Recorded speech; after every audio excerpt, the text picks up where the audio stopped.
Hello friends, இன்னைக்கு நம்ம இங்கிலீஷ்ல பேசலாங்கிற நிகழ்ச்சியில புதுசா என்னெல்லாம் பார்க்க போறோம், ஏற்கனவே என்னெல்லாம் பார்த்துட்டு இருக்கோம் அப்படின்ற ஒரு சின்ன ரீகால் நினைவூட்டலோட இன்னைக்கான கிளாஸை ஸ்டார்ட் பண்ணிடலாம். ஸோ நம்ம எதை பத்தி பார்த்துக்கிட்டு இருக்கோம், இந்த காலங்கள்ன்ற விஷயத்த.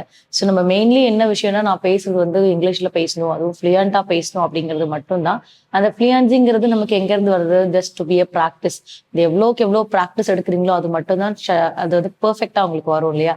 அந்த ப்ராக்டிஸ் அப்படிங்கறது பாத்தீங்கன்னா நீங்க எல்லாத்துல இருந்துமே எடுக்கணும். சின்ன சின்ன விஷயங்கள். இப்ப மேம் வந்து காலங்கள் சொல்றாங்க. அப்ப காலங்களோட ரூல்ஸ் மட்டும் படிச்சா நான் அந்த சென்டென்ஸை ஃப்ரேம் பண்ண ஆரம்பிச்சுன்னா என்னால இங்கிலீஷ் பேச முடியும் அப்படிங்கிறது மட்டும் இல்லாம, ஸோ காலங்கள்ல வந்து ஒரு சர்டன் செட் ஆஃப் ரூல்ஸ் தான் இருக்கும். அதாவது வந்து ஒரு சப்ஜெக்ட், ஒரு வேர்பு, இல்லட்டா வந்து அதோடைய ஆக்ஷன் ஆஃப் தட், அப்படி இல்லைன்னா அந்த ரூலுக்கு ஏற்ற மாதிரி will or shall or positive or negative அந்த மாதிரி மட்டும்தான் இருக்கும். அப்பார்ட் ஃப்ரம் தட் நமக்கு வந்து என்ன இருக்கும்னா நம்மளுடைய கம்பைன்ட் ஆர் கனெக்டிங் வேர்ட்ஸ் அப்படிங்கிறது இருக்கு இல்லையா? அதாவது பட், ஆஃப், இன், அட், த அந்த மாதிரி எல்லாம் இருக்கு. அப்போ நீங்க இந்த மாதிரி சின்ன சின்ன விஷயங்கள், ஆர்டிகல்ஸ், ப்ரப்போசிஷன், கன்ஜங்ஷன்ஸ் இந்த மாதிரியான விஷயங்களையும் ப்ராக்டிஸ் எடுக்கணும். அப்படி எடுக்கும் போது எங்க எது வருது, எதுக்காக வருது அப்படிங்கறது நம்ம தெரிஞ்சு வச்சிருப்போம். ஒவ்வொன்றுத்துக்குமே ஒரு ரூல் இருக்கு இல்லையா? அந்த ரூல் பேஸ்டு ஃபாலோ பண்ணீங்கன்னும் போது ஸோ உங்களுக்கு ஈஸியா உங்களுக்கு வர ஆரம்பிக்கும். ஓகேங்களா? ஸோ இது நமக்கு இந்த விஷயங்கள்லாம் ஒரு சென்டென்ஸை வாக்கியத்தை அமைக்கிறதுக்கு தேவை இருக்கு. அதோட ப்ராக்டிஸும் தேவை இருக்கு. இதெல்லாம் உங்களுக்கு ரொம்ப ஸ்ட்ராங் ஆயிடுச்சுன்னும் போது நீங்க டென்ஸோட ரூல் வச்சு சென்டென்ஸ் எழுதுறதுக்கு ரொம்ப ஈஸியா இருக்கும். அந்த டென்ஸுங்கிறது நீங்க எந்த விதமான டென்ஸ், நமக்கிட்ட எவ்வளவு கேட்டகரிஸ் ஆஃப் டென்சஸ் இருக்கு? 12 கேட்டகரிஸ் ஆஃப் டென்சஸ் இருக்கு இல்லையா? ஸோ ஒவ்வொரு டென்ஸுமே ஒவ்வொரு ரூலை கொடுத்துக்கிட்டே இருக்கு. அந்த ஒவ்வொரு ரூலையும் நம்ம அப்ளை பண்ணும்போது நமக்கு என்ன இருக்கு, நமக்கு ஸோ அந்த சென்டென்ஸ் வந்து கரெக்டா அமையும், நீங்க எதிர்பார்த்த மாதிரி அமையும் இல்லையா? ஸோ அப்படி இருக்கும் போது இன்னைக்கான ரூல், அந்த ரூல்ல என்ன அஃபர்மேஷன்ஸ் யூஸ் பண்ண போறோம், என்ன மாதிரி ஆக்ஷன்ஸ் யூஸ் பண்ண போறோம், அந்த ஆக்ஷன்ஸ் எப்படி பெர்ஃபார்ம் ஆகுது அப்படின்னு சொல்லி தருவாங்க. இன்னைக்கு நம்ம யூஸ் பண்ணக்கூடியது வந்து future perfect tense. So 12 kinds of டென்ஸ்ல வந்து ஃபியூச்சர் பர்ஃபெக்ட் யூஸ் பண்றோம். ஸோ அதுல என்ன அஃபர்மேஷன்ஸ் கொண்டு வரோம்னா நெகட்டிவ். ஸோ நெகட்டிவ்ங்கிறது நாட்னு மென்ஷன் ஆகும். ஸோ நெகட்டிவ் அஃபர்மேஷன்ஸ் இதுல வந்து ஸோ ஒரு சென்டென்ஸ் அமைக்கிறதுக்கு ஃபர்ஸ்ட் யார் வேணும்? ஆக்ஷன்ஸ் வேணும் இல்லையா? ஸோ இந்த ஆக்ஷன்ஸ் வரும்போது verb 1, verb 2 and verb 3. அதாவது ப்ரெசன்ட், பாஸ்ட், பாஸ்ட் பார்ட்டிசிபிள் அப்படிங்கிறது. ஸோ இங்க நம்ம என்ன எடுக்கிறோம் அப்படின்னா, ஸோ ஆல்ரெடி நான் உங்களுக்கு நிறைய தடவை சொல்லியிருக்கேன், இந்த லீவ் அப்படிங்கிறது. லீவுங்கிறது ஜென்ரலா தமிழ்ல சொல்றோம் அப்படின்னா விடுப்பு, நம்ம லீவ் எடுக்கிறது அப்படிங்கிறது இல்லையா? ஸோ நான் லீவ் எடுக்க போறேன் அப்படிங்கிறது. இந்த இடத்துல வந்து லீவ் அப்படிங்கிறது ரெண்டு விதமா நம்ம சொல்லலாம். ஒண்ணு அன்னைக்கான ஆப்சன்ஸை நீங்க மென்ஷன் பண்ற மாதிரி சொல்லலாம். இல்ல இன்னொன்னு வந்து இந்த இடத்த விட்டு சென்றுடு, அதாவது அந்த இடத்துல வந்து உங்களோட திரும்ப ஒரு ஆப்சன்ஸ் தான். ஸோ நீங்க ஆப்சன்ஸை வந்து நேரடியா ஒருத்தர்கிட்ட நீங்க அட்ரஸ் பண்ணாலும் சரி, இல்ல ஐ லீவ் ஃப்ரம் ஹியர், நான் இங்க இருந்து கிளம்புறேன் போயிடுறேன் அப்படின்னு சொன்னாலும் சரி, ரெண்டுமே எதுதான் கொடுக்குது உங்களுக்கு? இந்த ஆப்சன்ஸ்ங்கிற இடத்த தான் உங்களுக்கு காட்டுது. ஸோ விடுப்பு அப்படிங்கிறது. இதுவே V2 and V3 பாத்தீங்கன்னா உங்களுக்கு லெஃப்ட் அப்படின்னு வரும். ஸோ இதுலயுமே ரெண்டு விஷயம் இருக்கு. அதாவது லெஃப்ட் ஒன்றது டைரக்ஷன்ஸ்ல வரும். ஓகே, நம்மளோட left hand side or left leg sides அப்படிங்கிறது லெஃப்ட் சைட் அப்படிங்கிறது டைரக்ஷன்ஸ்ல வரும். இன்னொன்னு வந்து அந்த லீவ்னுடைய பாஸ்ட் அண்ட் பாஸ்ட் பார்ட்டிசிபிள் விட்டு அப்படிங்கிறது.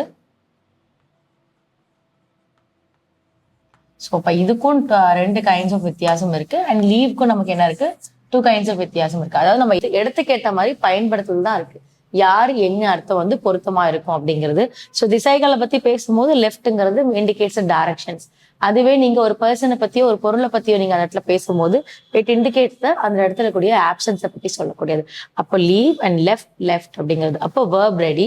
நெக்ஸ்ட் வரும்போது சப்ஜெக்ட். ஸோ நம்ம கிட்ட என்னெல்லாம் சப்ஜெக்ட் இருக்குன்னு பார்ப்போம். I, we, you, he, she, they, it.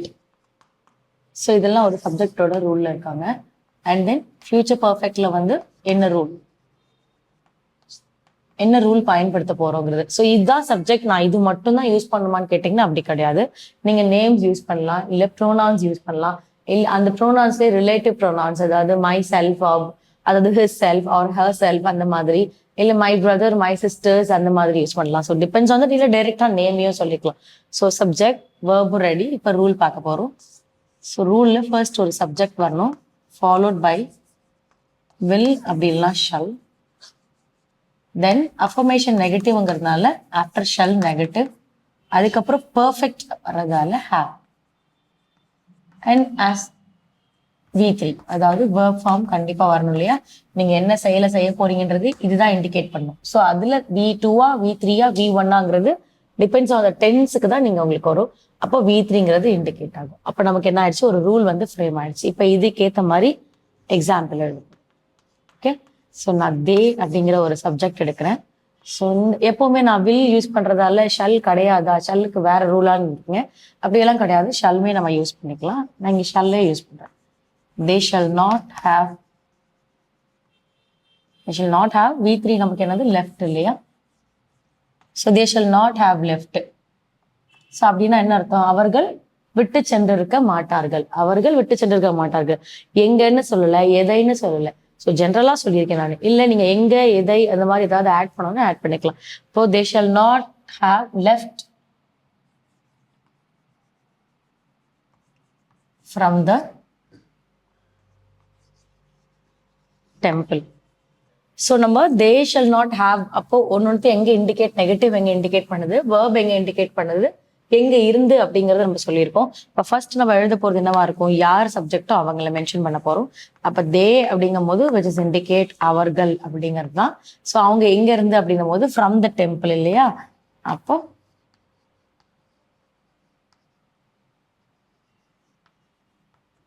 So கோவிலில், ஸோ ஃப்ரம் த டெம்பிள் அப்படிங்கும் போது எங்க இருந்து அப்படிங்கிறது கோவிலில் இருந்து என்ன பண்ணிருக்க மாட்டாங்க, விட்டு சென்றிருக்க மாட்டார்கள் இல்லையா? லெஃப்ட்,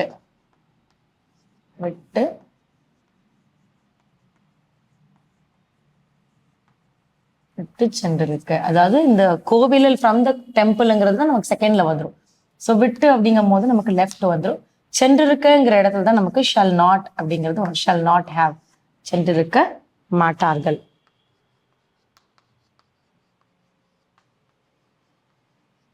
ஸோ அவர்கள் கோவிலில் விட்டு சென்றிருக்க மாட்டார்கள். அப்ப அங்க இருந்து என்ன பண்றாங்க, அங்க யாரோ செட் ஆஃப் பீப்புள் இருக்காங்க, இல்ல பெரியவங்க இருக்காங்க, யாரோ இருக்காங்க, அவங்க வந்து கோவிலை விட்டு என்ன பண்ணிக்க மாட்டாங்க, போயிருக்க மாட்டாங்க அப்படிங்கறதா we are indicating. ஸோ இதை நீங்க மாத்தவும் செய்யலாம்.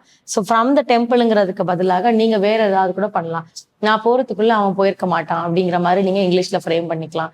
இல்ல நான் வந்து எந்த வேலையை நான் பண்ண போறேனோ அந்த வேலைக்கு சொல்லிக்கலாம். ஸோ அந்த இந்த வேலையை முடிக்காம நம்ம ஆஃபீஸை விட்டு வெளில போயிருக்க மாட்டான், இல்ல போக கூடாது அப்படிங்கிற மாதிரி உங்களுடைய டிபெண்டன்சிக்கு ஏற்ற மாதிரி நீங்க சென்டென்ஸை மாத்திக்கலாம். இது எல்லாமே நீங்க ஃபர்ஸ்ட் ரூல் எழுதிட்டீங்கன்னா அந்த கண்டினியூவேஷன் சென்டென்ஸ் வந்து உங்களோட இஷ்டம் தான். நீங்க எப்படி கிராப் பண்ணி எழுதிக்கிறீங்களோ எழுதிக்கலாம். ஓகே, ஸோ இன்னைக்கான ஒர்க் ஃபார்ம், இன்னைக்கான ரூல் வச்சு நம்ம சென்டென்ஸ் அமைச்சிருக்கோம். ஸோ அடுத்த கிளாஸ்ல அடுத்த இன்ட்ரெஸ்டிங்கான சென்டென்ஸ் அண்ட் ரூலோட உங்களை மீட் பண்றேன். தேங்க்யூ.